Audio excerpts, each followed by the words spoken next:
Believe that she did. I'm told any witnesses or testimony or evidence that the defense presents could potentially backfire during cross-examination. Also, it can be hard to know how a jury will interpret those testimonies, but juries are told that a defendant has the right not to mount a defense, and that should not be used against them during jury deliberation. Are you going to present evidence tomorrow, either through witnesses or through your own testimony?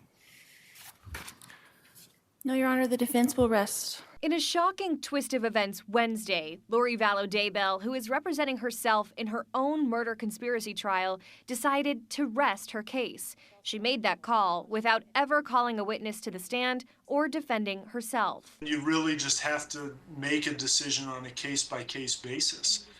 Because, as you say, any evidence you do present, there is also the risk that that the prosecutor could introduce contradictory evidence or rebuttal evidence. They may be able to cross-examine a witness in a way that is damaging to the defense. Attorney Louis Fidel, who is not affiliated with this case, explaining why Vallow Daybell might have made that choice. Typically, after the state rests its case, the defense would explain to the jury through witnesses and testimony why they are not guilty. It is a right not to introduce evidence, and it is a right to not testify.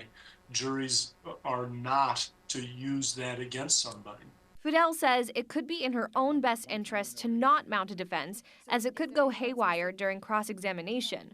Also, in this case, since Vallow Daybell is acting as her own attorney, she might have had to call on her own family members to question them or take the stand herself. The court does find that there is substantial evidence that a reasonable juror could find the defendant guilty. The court will further add that the jurors are the ones who judge the credibility of the witnesses. The judge also found that the state had presented enough evidence that a jury could decide Vallow Daybell's fate.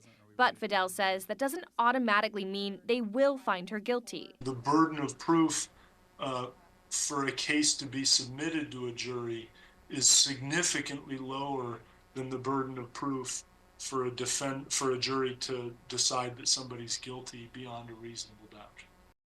Today, the jury met for deliberation instructions, and right now, if everything goes as planned, closing arguments will happen on Monday. Of course, we'll be sure to keep you updated both on air and online. In the newsroom, I'm Sarah Robinson for Arizona's Family.